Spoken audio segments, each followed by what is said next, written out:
ঝড় বৃষ্টির সময় ছাদ বাগানিরা কেন আতঙ্কে থাকে জানেন?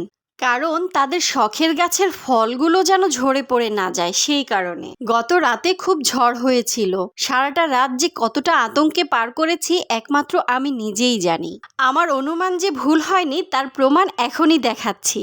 এই যে দেখুন, ঝড়ের তাণ্ডবে আমার মাধবী পেয়ারা গাছের একটা পেয়ারা ঝরে এভাবে ব্যাগের মধ্যে ঝুলে আছে। আপনাদেরকে পেয়ারাটা খুলেই আমি দেখিয়ে দিচ্ছি। পেয়ারাটা আগে থেকেই অনেকটা পাকা ছিল, ২-১ দিনের মধ্যে হারভেস্ট করব ভাবছিলাম। মাশাআল্লাহ, দেখুন কত সুন্দর এই মাধবী পেয়ারাটা। যেমন তার গায়ের রং তেমন তার মিষ্টি ঘ্রাণ।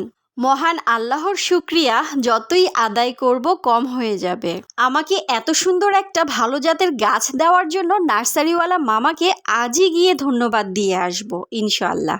এখন পেয়ারাটাকে আমি ট্যাপের পানিতে খুব ভালোভাবে ধুয়ে নিচ্ছি, কারণ কয়েকদিন আগেই আমি গাছে কীটনাশক দিয়েছিলাম। যদিও বা ফলটা ব্যাগিং করা ছিল, তারপরেও না ধুয়ে খাওয়াটা ঠিক না। মাধবী পেয়ারার বৈশিষ্ট্য হলো বাহিরের অংশটা পেকে একেবারে হলুদ থাকবে আর ভেতরের অংশটা লাল টুকটুকে থাকবে। আরেকটা খুশির খবর কি জানেন? এই মাধবী পেয়ারা গাছ থেকে এবার আমি 2টো কলম করেছিলাম, আলহামদুলিল্লাহ দুটোতেই আমি সফল হয়েছি। খুব সহসাই কলম দুটো কেটে আপনাদেরকে দেখাবো ইনশাল্লাহ। জেনে না বুঝে নার্সারি থেকে গাছ কিনে প্রতারিত হওয়ার চেয়ে আপনাদেরকে একেবারে হাতে কলমে নিজ চোখের সামনে দেখিয়ে দিচ্ছি এই মাধবী গাছের পেয়ারার বৈশিষ্ট্য। মাশাআল্লাহ, আলহামদুলিল্লাহ, দেখুন ভেতরটা কতটা লাল টুকটুকে হয়েছে।